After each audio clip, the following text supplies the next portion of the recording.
This is a training video for my marathon prep for Carlsbad. I'm currently 8 weeks out, but this video is 9 weeks out. This is a 19-mile base run.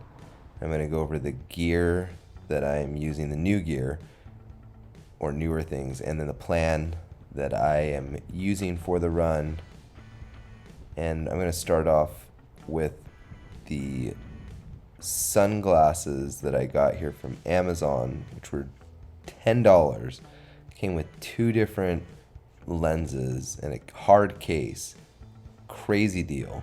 And these craft pants, which were from REI, and they were on sale too for like $40.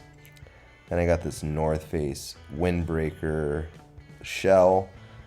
It was on sale from REI, $48. And these Nike Zoom Pegasus, which I'm going to use in my half marathon. And those I got from REI as well. And those were 70% off when I got them, so I only ended up paying $70 for them. And they are actually my favorite running shoe that I have currently.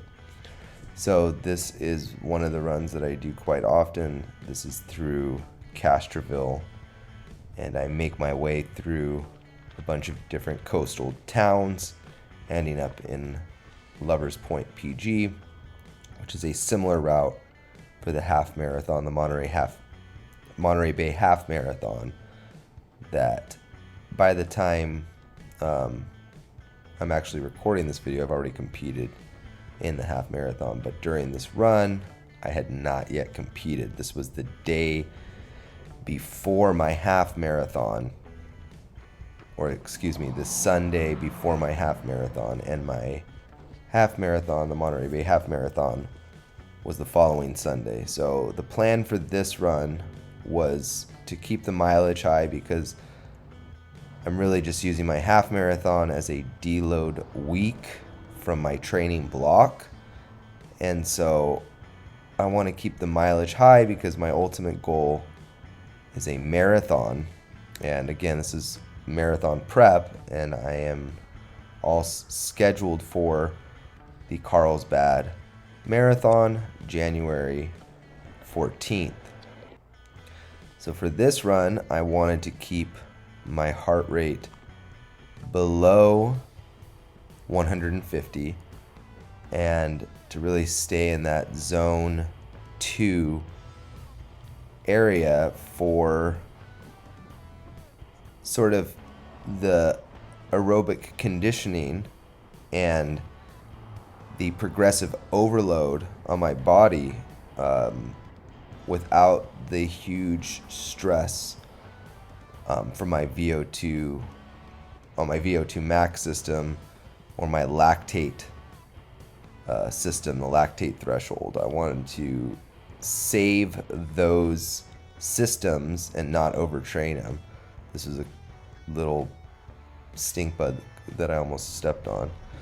So I wanted to keep those from being overworked. I wanted to manage fatigue by reducing those, and this gave me a good chance to discover some new things on the route because I wasn't super worried about pace. And so I took this little turn, which I've never taken, and I don't think it was really a trail. It looks like a trail, but then it starts to go over these train tracks, and then the trail kind of starts to disappear. And this is kind of a scary area because there are a lot of unexploded military equipment. The barbed wire was kind of a like, whoa, I might be into something that I'm not supposed to be. I hope I wasn't on anything. I never crossed any sign that said no trespassing, but I was trying to eat this goo packet, and I've just not been feeling goo lately. It just really makes my stomach ill. I don't want the taste. I almost don't want to fuel because it tastes so bad. And then when I got out of the track, I kind of got back into this area where I'm used to, and I was back on the dunes. But you can see I still have that packet in my hand, and I just can't seem to get it down easily. Even with water, it is just, and I used to like these things. I enjoy them. I looked forward to them. And now I can't stand them. They're disgusting to me.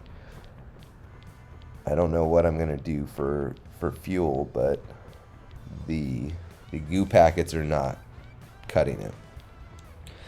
This area coming up is the back of like a shopping center, and so you gotta have to kind of run on a road for a little bit. Now this route in the plan again is something that I always do, but because I had some more leisure time, because I was really just getting in volume in the terms of distance, that way I could work on what I really need to work on, which is increasing my legs' capacity to handle distances past 13 miles. And so running these slower paces at a lower heart rate within this zone 2 is going to give me the benefits of the run and the progressive overloading on my legs without stressing too many of my systems. And it's also, again, enjoyable, so that's built into my plan. I could have done other runs, but this is a beautiful run. And the second part about this run is that I'm eventually going to get to the part where I will be running this for a race the following weekend. So I'm gaining familiarity with a route that I will be running in a race. The nice thing is, once I get to that race and I have to go to the start line, I will be starting the race extremely fresh, because the race is starting from here, where I'm at right now, but I won't have ran 10 miles already, or 13 miles. I think it's 13 miles by the time I get to that point. And so I'll have a lot more distance left in me to really push myself, which is going to be nice, because it's always better to feel over-prepared than under-prepared for a race.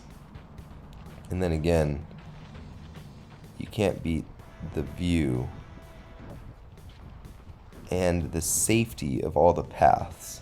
So another reason I take this route often is because it's very safe. I don't have to go into the road.